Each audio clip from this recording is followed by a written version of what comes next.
Good morning students, myself Patel Daksha. Today I am going to start your standard 6 social science in geography subject. Your chapter number 2 is the globe, latitude and longitudes.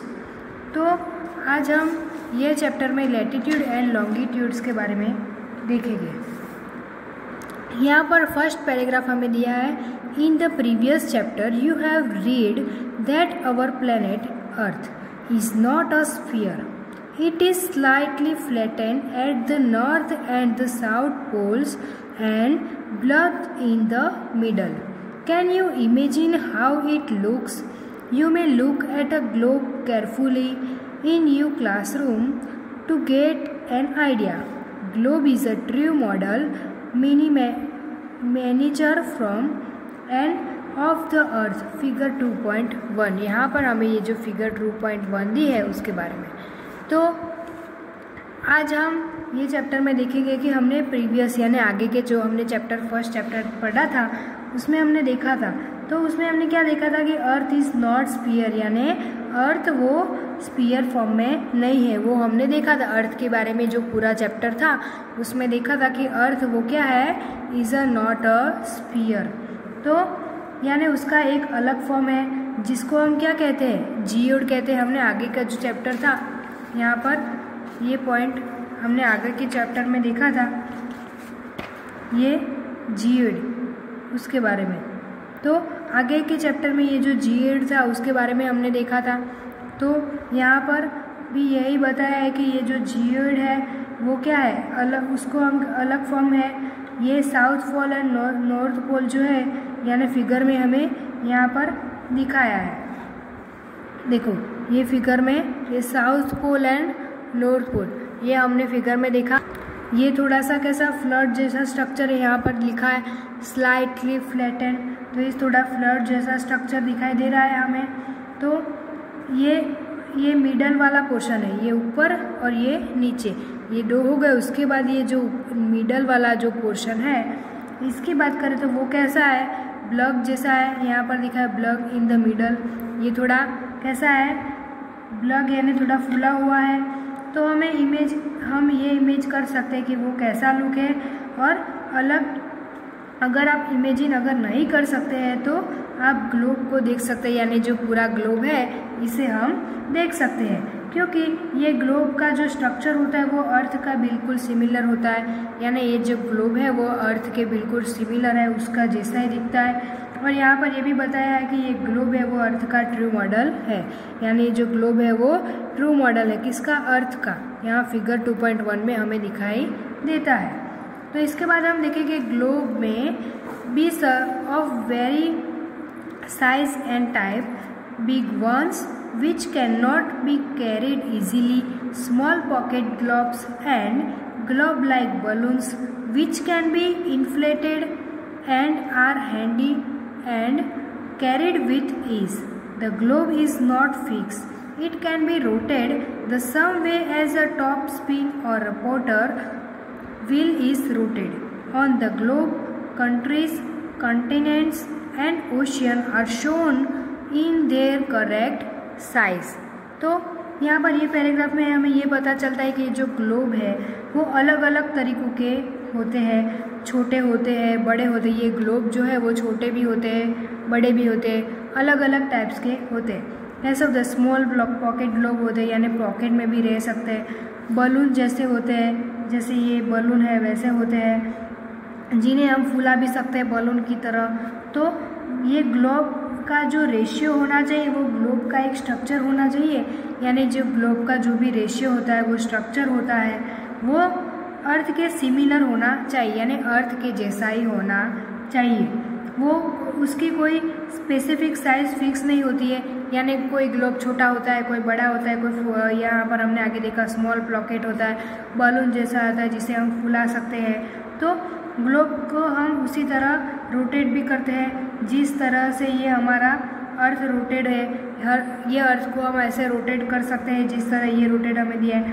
और globe पर हमें countries का यहाँ पर दिया है, countries और continent, ocean, ये सारी सभी चीज़ें को भी हमें दिखाई देती है। अर्थ पर हमें सब दिखाई देता है, कहाँ पर कंट्री है, कहाँ पर कॉन्टिनेंट है, ओशियन कहाँ है, ये सारी चीज़ें हमें दिखाई देती है। और वो भी उनके स्पेसिफिक करेक्ट साइज़ में, यानी उसकी जो स्पेसिफिक करेक्ट साइज़ होती है, यानी इसकी साइज़ इतनी होनी चाहिए, इसकी इतनी होनी चाहिए, वो सारी साइज़ में हमें वो देखने को मिलता है।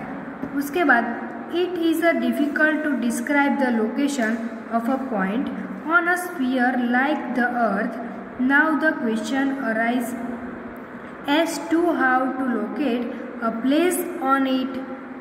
We need certain points of reference and lines to find out the location of places। तो हमें यहाँ पर ये देखने को मिलता है कि ये जो अर्थ जैसे स्ट्रक्चर की बात करते हो, यानी जो अर्थ है उसके स्ट्रक्चर की बात करते हो, वहाँ पर किसी भी स्पेसिफिक जो भी प्लेस होती है, स्पेसिफिक प्लेस, उसको डिनोट करना चाहिए या फिर उसका लोकेशन बताना बहुत ही डिफ़िकल्ट हो जाता है। यानी उसको लोकेट करना और उसका जो भी वो एड्रेस होता है, मतलब कि जो लोकेशन हो वो बताना हमें बहुत ही डिफ़िकल्ट होता है। और यहाँ पर हमें क्वेश्चन भी पूछा गया है। कौन सा क्वेश्चन है? Now the question arises as to how to locate a place on it. यानी हमें ये पूछा गया है कि हम किसी भी स्पेसिफिक प्लेस होती है उसको लोकेट कैसे करेंगे, यानी उसको लोकेट हम कैसे कर सकते हैं, ये क्वेश्चन हमें पूछा गया है। तो हमें कोई यानी किसी भी तरह के रेफरेंस की ज़रूरत होती है, हमें कुछ तो पता होना ही चाहिए, हमें कहाँ जाना है तो उसका एड्रेस यानी लोकेट वो सब हमें पता होना चाहिए। तो वो भी या फिर लाइंस की ज़रूरत होती है, जैसे कि हमें पता होना चाहिए कि इसके बाजू में है, इसके ऊपर, इसके नीचे, इसके आगे, इसके पीछे, ऐसे अलग अलग जगह हमें पता होना चाहिए ताकि हम अलग अलग लोकेशन का पता लगा सकें। यानी हमें वो अलग अलग सारी लाइंस का यानी रेफरेंस एंड लाइंस यानी उसका रेफरेंस पता भी होना चाहिए और ये लाइंस भी हमें पता होना चाहिए कि इसके बाजू में है। हम किसी को एड्रेस पूछते तो कोई हमें बताता है ना कि इसके बाजू में हमारा घर है, इसके ऊपर है, इसके नीचे है, डावी साइड है, ऐसे अलग अलग साइड हमें पता होनी चाहिए। इसके बाद you will notice that a needle is fixed through the globe in a tidal manner, which is called a axis. 2 points on the globe through which the needle passes and are 2 poles, North Pole and South Pole. The globe can be moved around this needle from west to east just as the earth moves. But remember, there is a major difference. The real earth has no such needle. It moves around its axis, which is an imaginary line. तो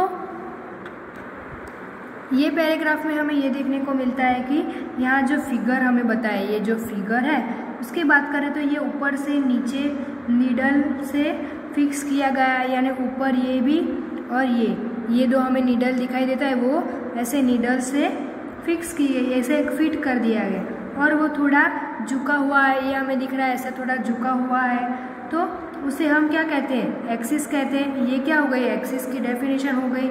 ये दोनों needle से ऐसे ऊपर और नीचे needle से fit कर दिया गया है अर्थ के ग्लोब को और वो थोड़ा सा झुका हुआ है, तो उसे हम क्या कहते हैं? एक्सिस कहते हैं। वो भी यहाँ पर है globe in a title manner, उसको नीडल से फिक्स कर दिया गया है, तो उसे which is a cold axis, उसे हम एक्सिस कहते हैं। तो इसका मतलब ये हुआ कि 2 नीडल्स है ये फिगर में, यहाँ पर ये जो 2 नीडल्स है फिगर में वो अर्थ के पोल है। क्या? अर्थ के उसको अर्थ के पोल कहते हैं। वो एक नॉर्थ पोल और एक साउथ पोल, यानी यहाँ पर एक नॉर्थ और यहाँ पर साउथ पोल, ऐसा हम कहते हैं। तो अर्थ कैसे मूव करता है? तो अर्थ क्या वेस्ट से ईस्ट मूव करता है। कैसे? वेस्ट से अर्थ तक मूव करता है। बट यहाँ पर क्या दिया है? बट यहाँ पर ये भी दिया है कि वो वेस्ट से ईस्ट मूव करता है। बट रिमेंबर, यानी हमें रिमेंबर होना चाहिए कि अर्थ के पास ऐसा रियलिटी यानी ऐसी रियलिटी नीडल नहीं है। तो ये क्या है? अर्थ है, वो एक्सिस पर मूव करते हैं। तो ये बताया है कि ये सारी चीज़ें क्या है? इमेजिनरी लाइन है। इससे हमें ये पता चलता है कि ये अर्थ ऐसे झुका हुआ क्यों है, वो रिमेंबर हमें होना चाहिए कि ये क्या है? इमेजिनरी लाइन है। उसके बाद Another imaginary line running on the globe divides it into two equal parts. This line is known as the equator. The northern half of the earth is known as the northern hemisphere and the southern half is known as the southern hemisphere. तो यहाँ पर ये paragraph में हमें ये पता चलता है कि जो इक्वेटर है वो क्या होता है।